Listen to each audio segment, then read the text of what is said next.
Hello, beautiful people. I don't know how many of you are able to join me live today.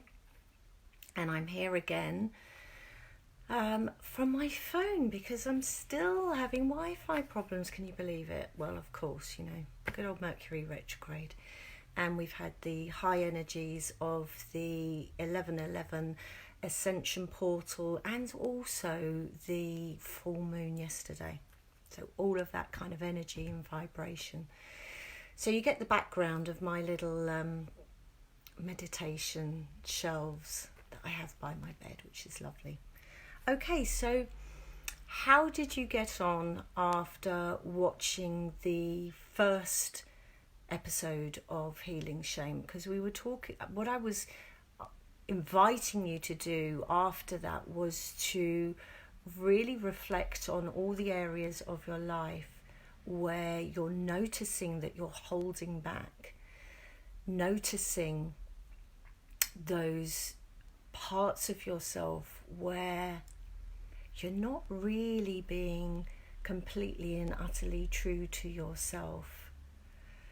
So how did you get on?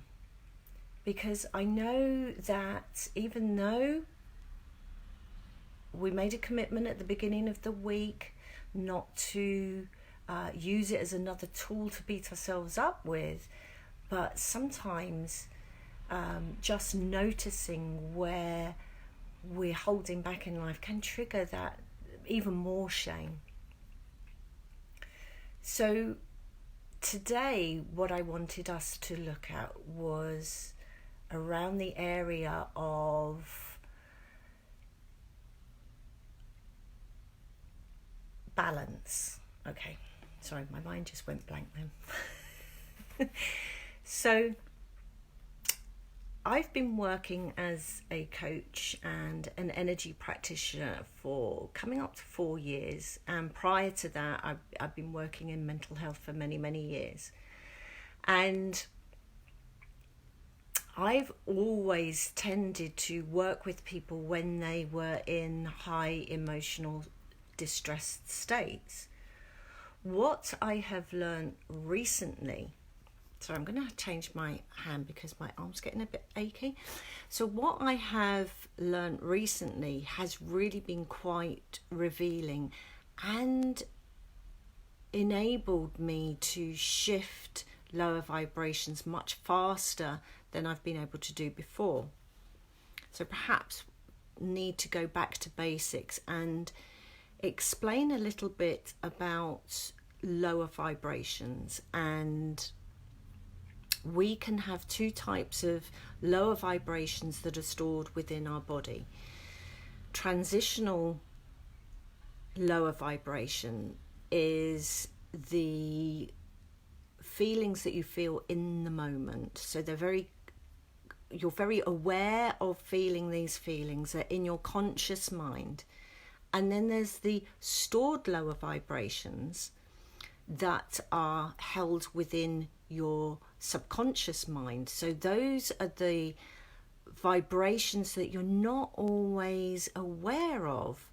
You're not always aware of some of that deeper programming held within your subconscious mind that is causing you to hold back in your life. So in order for us, sorry, that was just my alarm going off.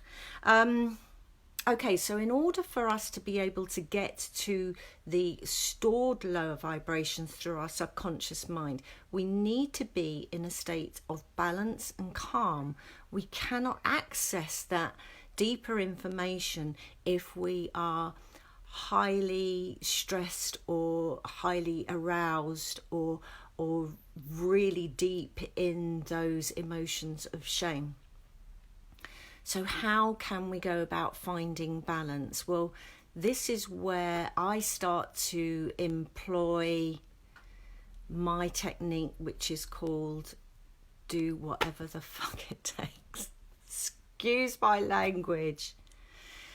You have to be prepared to keep trying lots of different ways until you feel that shift of the lower vibrations coming up so that you're feeling more balanced and more calm.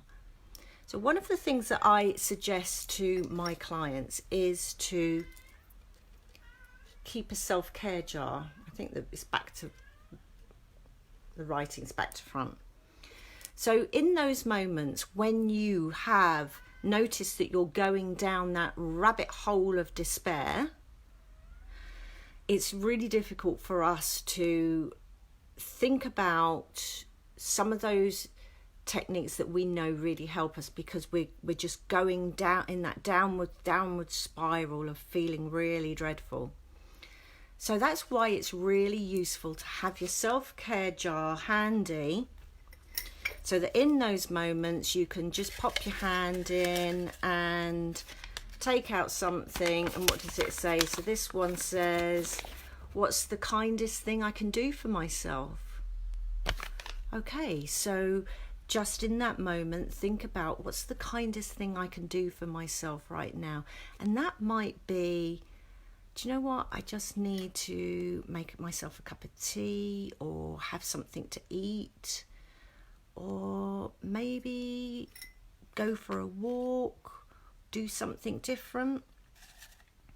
So if that doesn't work, if that hasn't shifted your vibrations, dip into the jar again and pick something else out. What have we got here? Go for a run. So the idea is that you keep picking things out until you feel that shift in vibration, until you start feeling balanced and calm. So do take the time to write down all of those activities that you know help to lift your vibration. Things like meditating, walking, running, cycling, singing, dancing, journaling, whatever it takes. This is your list. It's not about me telling you what's going to work for you. I don't know what you're like. Only you know what's going to work for you.